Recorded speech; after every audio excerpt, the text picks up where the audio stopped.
Okay, so fáilte arás go Tom ag fólam Gaeilge. It's been 10 since 10 months since I last did a video. No particular reason for the break other than I've just been learning Irish gach lá, so that's every day, and it's just basically been the focus.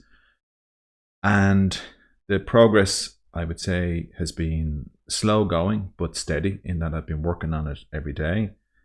But there's very little really to report on. I can only assume that if I was working with somebody, if I say had somebody in the house that spoke Irish, or if I had some friends that spoke Irish, I'd probably be making more progress and things would be quicker. And that's the obvious benefit of having, say, people to discuss things with. But me being me, I'm working away in it every day, and I'm enjoying the process. And I'm in no panic. And the way what I said to myself was that it would be cuaig bliana before I felt that I had made any kind of real progress into speaking the language. So that's where I am. So I'm actually coming up on 3 years now. It'll be 3 years in January, and yeah, it's going fine. I'm happy enough. So what I'm going to do is I have a list here of things that I'm going to cover off since I last did my video, and just explain to you how progress is going, and just to say that I hope your progress is going well as well. When will I put up another video? I'm not sure, because again, I think this is more of a video diary. I did kind of dabble with sort of, throwing up stuff like that, but I think really at this stage now, I just think a video diary is probably the best use of my time. So okay, so let's cover off a few things. So I crossed the 1,000 days on Duolingo. So I did that the other day. I'd say I'm up to 1,002 or 1,003 days now at this stage. And so it's going well. So I did have just to remind people, I did have the paid version, but now I don't. I use the free version exclusively, and that's fine. I think when you're at the early stages, using the paid version is good because it gives you the option to practice and practice and practice. But at this stage now, I'm happy enough to be just doing the free version. It just suits me. So what I do is each day I would do one. Well, it depends. So what I'll do is I'll sign in every day to keep the streak going. So again, like I said, that's 1,000 days. And what I'll do then is I'll go in and I'll do at least one lesson a day to maintain the streak. And I considered at one stage falling away from the streak because I felt like I was kind of tied to it. But now, in hindsight, I don't think I am. In fact, I think I like doing it every day. I like practicing the Irish gach lá. So I'm happy enough to keep the 1,000 streak going. Some days I'll do more. It depends. So if I'm sitting maybe waiting on something, or waiting on somebody, or a bit bored or something like that, what I might do is I might spend a bit more time doing it. But what I find is that now with the daily practice of Duolingo, because I'm not kind of competing to be up and down the ranks, I mean, I dropped down as far as I could go. At one stage I was up the very top in the rankings, but now I've fallen way back. And because I'm not really competing with it, I don't really care where I am in the rankings. And if I get demoted, I get demoted. I've kind of fallen away from the gamification of the app. So I'm happy enough just to use it for its pure learning. They did change the structure of it some time ago, and I probably complained about that in the last video, but they did change the structure, and I have to say they did change it for the worst. And it was better in the past. But anyway, so that's going well, free version, and I still find it challenging. So things like, when I'm filling it in, sometimes I use the FODs, but what tends to happen is I know they're there and I know I should put them in, I don't, and it reminds me to add the FODs for grammar, to have a better grammar, better spelling. But sometimes I don't, but even though I do, like I said, even though I know that they are there, the other thing is that it's sort of, again, it's just really, there's certain things that I find hard, but I think the point for me is that because I don't speak Irish daily to anyone, I think that makes learning from Duolingo difficult. So I think Duolingo is very good to get a base, But I think at the point now, again, if say my wife or the kids here spoke Irish, or I had friends, or I was living at Gaeltacht, I think I would be at the point now where I would be able to use Duolingo better, because the things, say, learning the various tenses and the conditional tenses, you know, so I would do this and that would happen, you know, they can be quite challenging. Okay, so moving on. So the next app that I use is Drops. And that was an app that was recommended by Learn Irish with Rosie. And she on her videos, she had said that she had basically contacted Drops, DROPS. She had contacted them to say, would they do an Irish version? And they said they would, or they were working on it, I think. I don't think they did it for her, but I think they were working on it. And that is a good app. That is a good app, I have to say. And again, I used the paid or the free version. I didn't sign up to do the paid version because, again, the learnings from Duolingo, where I didn't want to get tied into if I'm paying for it, then there's a sort of like, I want to get my value, my you know, my money's worth out of it. But also, I didn't want to get tied into any kind of gamification, because you can see that with you that they're constantly trying to hook you into it and keep you in. And I don't want to do that. What I want to do is I want to keep learning the Irish at the rate that I'm doing it. And so I want to be in control, not them. So, like I said, I use it every day. I use the free version. And I have to say, the Drops Irish is very good. It is excellent. It's totally different from Duolingo. So they really complement each other really, really well.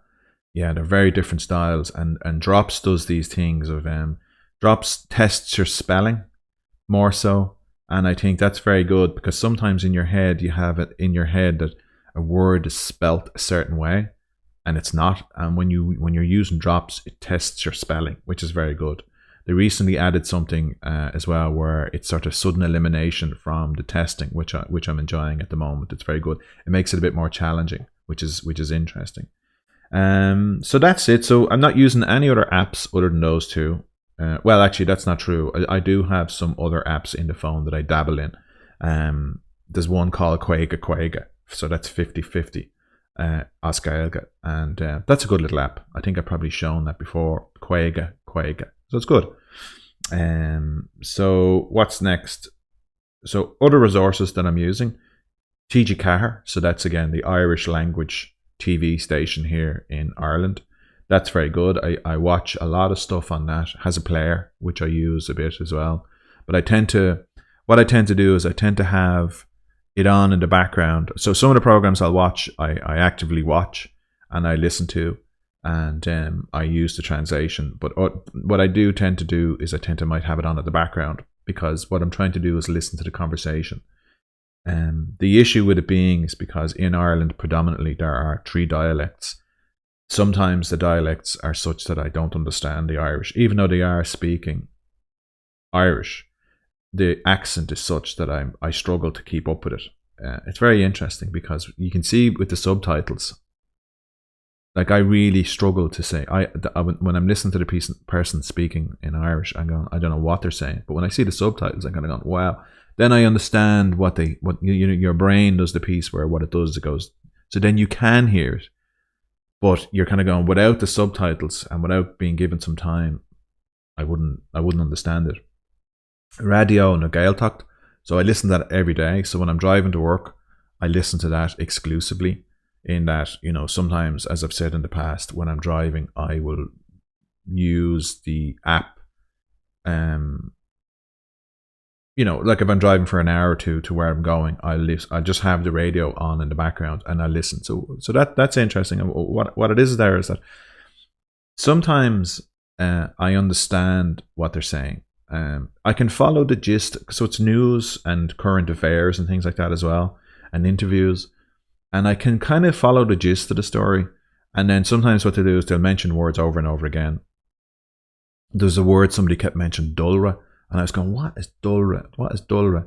And it just means difficult. So I would know dacker, which means difficult. But this person was using the word dulra. But it's little things like that. There's just little words that when you're listening to somebody using them over and over again, you kind of go, I must learn what that word is. And then it sticks, rather than listening to so many words a la per the apps. And that's interesting. So I do get the gist of the stories, and I just enjoy having them on in the background. And But again, it's still way, way, way above my level. 3 years in almost. I still use YouTube, and YouTube is good, but I think I've more or less at this stage watched everything on YouTube that I can to find about Irish. And some of the things now, I've listened to them so much and so many times that they're no longer useful because I know what they're going to say. So that you might say, well, in that case, then you have learned what it is. And I kind of go, yes, to a degree. I have learned by rote in that when I listen to when I listen to what they say, I know the answer back. But if you took me out of the context of the video, I probably wouldn't know, which is interesting in some cases. But I still find it useful, but there is very little left on YouTube for me to watch at this stage. Podcasts. So I have started to use podcasts because obviously I've dried up YouTube. And there's one podcast that I listen to. The channel is Learn Irish Online, and he has YouTube videos. That's where I came across him. So YouTube prompted me with this guy, Learn Irish Online. So his videos are fine, no issues with them. But he has an app, a podcast, and it's called Weekly Gaeilge. And what he does is that on a Tuesday, he releases a podcast where he's speaking in Irish in a slow, clear, concise manner. And that's very easy to follow. And then I think something like on a Thursday, or I'm not sure how he does it now, but he releases 2 a week, raw podcasts per Shockton, whatever. So he then what he does, then he speaks at a normal pace in Irish, and they're considered what he considered a bit more challenging or dull, difficult, darkra. So. But that's very good. And I've just started to listen to him lately. I've literally only listened to 2 of his podcasts, but they are very good. The slow one is interesting. And I'd say I'm probably somewhere in the middle of the 2 of them. So that's that. So the other resource that I'm using are Lower. So books. So what I have is I have been reading these various books. Sorry, I just have to check because the monitor is cut out. But these are the books. So, I've probably mentioned these books in the past. So, I've this book about Saint Kevin, Nave Cuivan Glendalough, right? So, what this is good in that what it does is it gives it to you in both languages at the same time.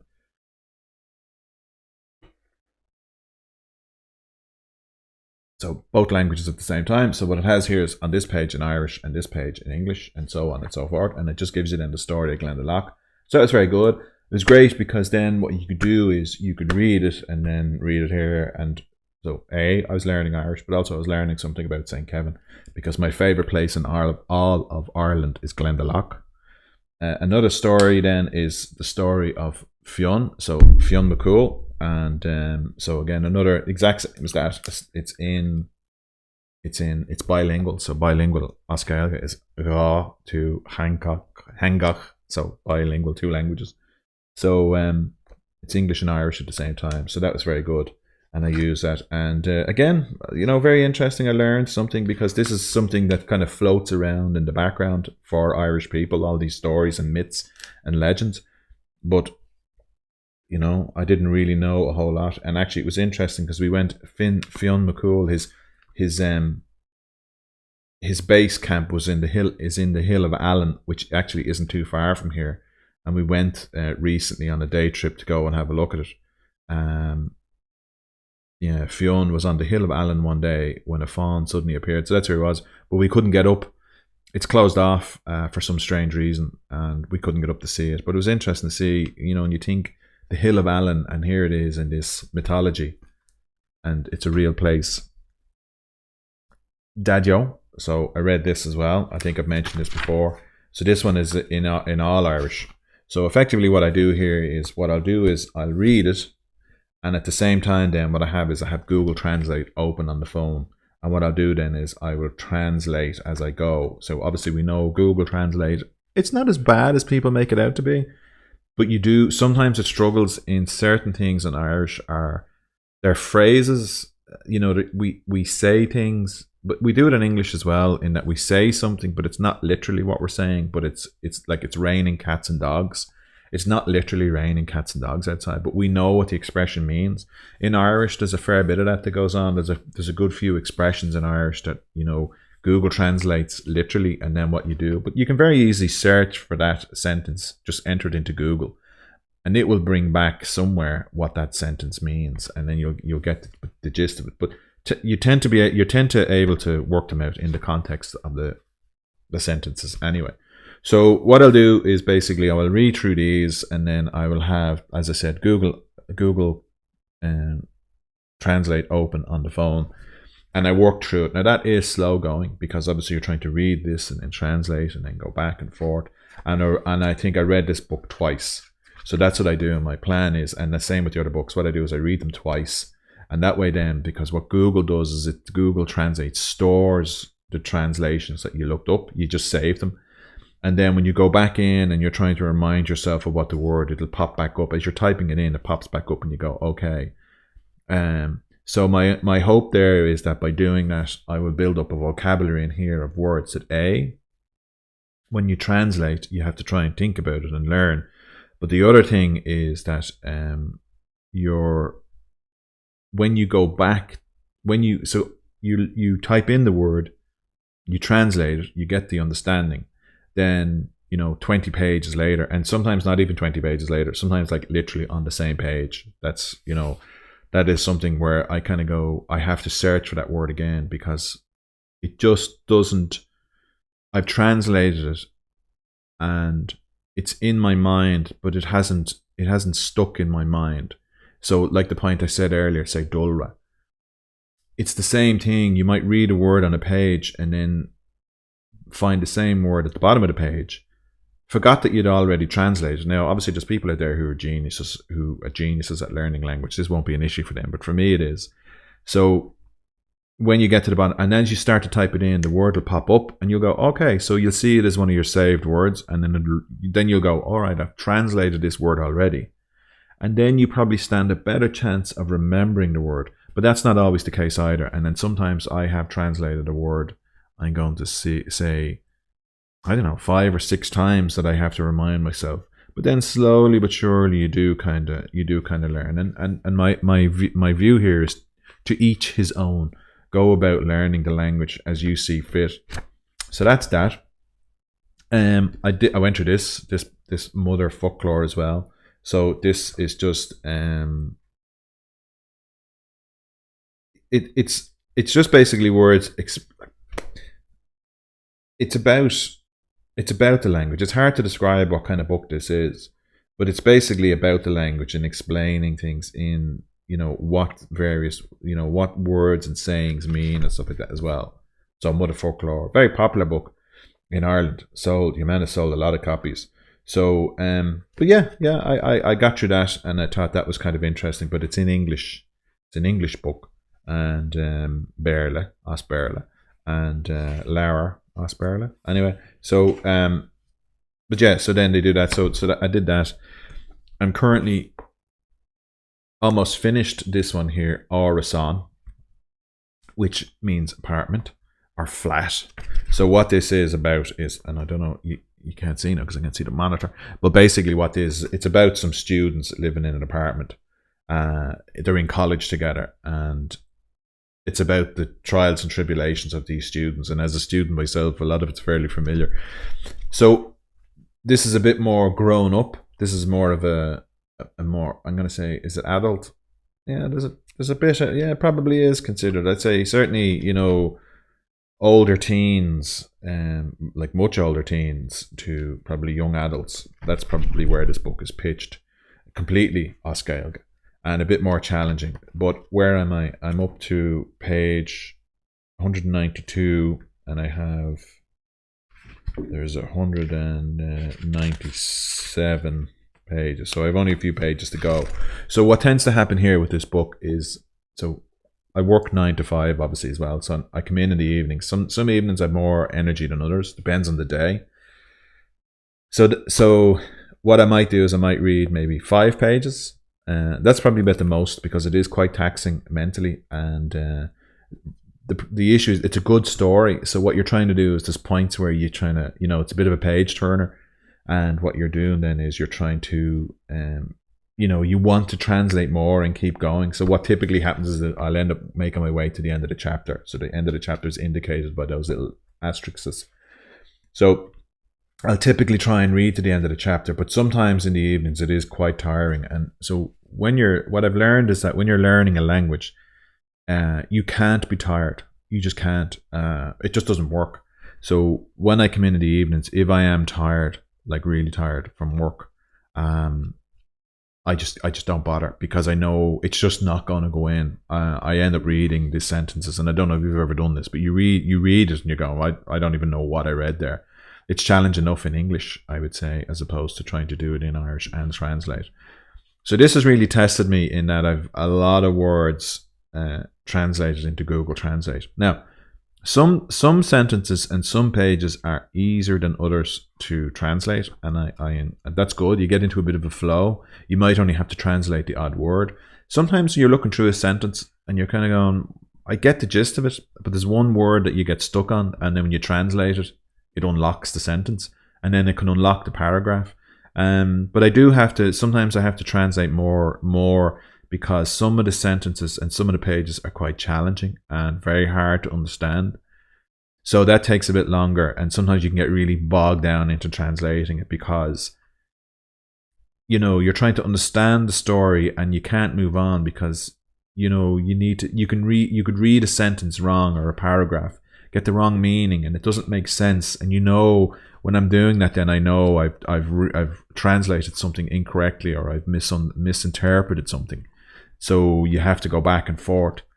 But yeah, that's very good. And even as a story on its own, or a song, it's a good story. It's it's a good little story. Yeah, so I'd recommend that. It's a good book. I could see them making a little movie of it or something like that. It is excellent. So the last book is this one here. It's Bram Stoker's Dracula, which actually I watched on the TV the other day, which was interesting. The one with Gary Oldman in it, which is very good. So this is the next book I'm going to read. So what I'm going to do is finish Orison and go back over it again, so you can see, although it's been 10 months since I last did this, like I must start noting actually when I start reading them. But I know I have this one for some time now, so I'll make a note of when I start on Dracula. So what I'm going to do is I'm going to go back over it again. The reason being, because I've translated the whole story. I have the translations all on the phone, but also then I'm not trying to understand the story and interpret it at the same time, and obviously follow the story. So this way then means I'll have less processing power going into trying to follow the story, as more so in translating it. And hopefully then when I go back over the words again, things will stick better and I learn. Now what's interesting is my son said to me, he's in secondary school here in Ireland, so that's like high school in America, and he said to me that his teacher, his mentor, had said to him that actually the way, separately, not they weren't talking about me, but what they had said was that learning, trying to learn the way I'm learning is very hard, probably not correct. It's mikart, which means incorrect, so it's probably not correct and quite challenging. Dakra, dulra, challenging, hard, difficult. And he said that that's probably not the best way, but again, to each their own. And what I found is that in the absence of speaking to somebody who speaks Irish around me all the time, this is the closest I get to immersing myself in the language, coupled with radio na Gaeltacht and TG Cahar. So by listening to the radio, watching stuff on the TV, reading the book, I'm immersing myself in as much Irish as possible. And I do try to use the Cúpla Focal here in the house with the guys as well. I find myself some evenings coming in, speaking more Irish, and naming things, as Gaeilge to them and asking them things as well. But like so many Irish people, they have very little, they have very little Irish. So that's that. So like I said, Bram Stoker will be the next book. Quite a challenging book, small print, quite a lot, but I'm actually looking forward to reading this and translating it, and then see. So once I have this book done and I redo it again, I'll be out of books, and what I'll do then is I'll have to go looking for more books. So where I buy these is Lower, Shop of Lower in Dublin. So that's the bookshop in Dublin, and it's a great little bookshop. But the problem is you spend so long trying to figure out which books you want to buy. But that is a great shop. Now, so Dara, is it at the end? So finally, how are things going in general?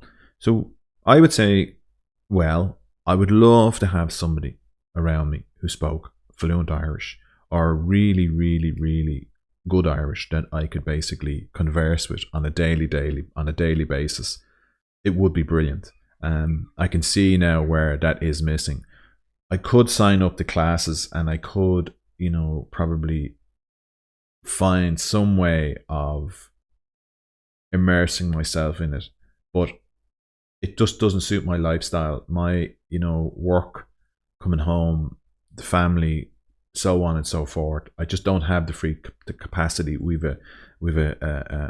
Our youngest is 2.5, and he's quite challenging to mind, so as like all 2.5-year-olds, so that takes quite a bit of that's quite challenging, and obviously with work. So but I think at some stage I'll probably find more time, because what I want to do is I want to go and maybe spend time with people, because see, I don't want to be rushed, and I don't want to be pushed into things, and that's my style. My style is to say I want to do it at my own pace. So when I find that I sign up for classes, the teacher is going to try and teach you a certain way, and that just does not suit me at all. And I've tried that, and I know I don't like that. I'm probably a bit of a control freak.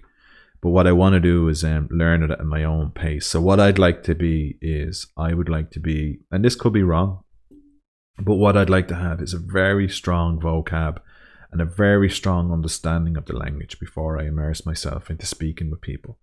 Again, that probably isn't right. So when I look at our 2.5-year-old, and he's obviously he's speaking now, and we're teaching him to speak the language, but they absorb it naturally, but his vocab is building day in, day out, and you say something to him and he repeats it back to you.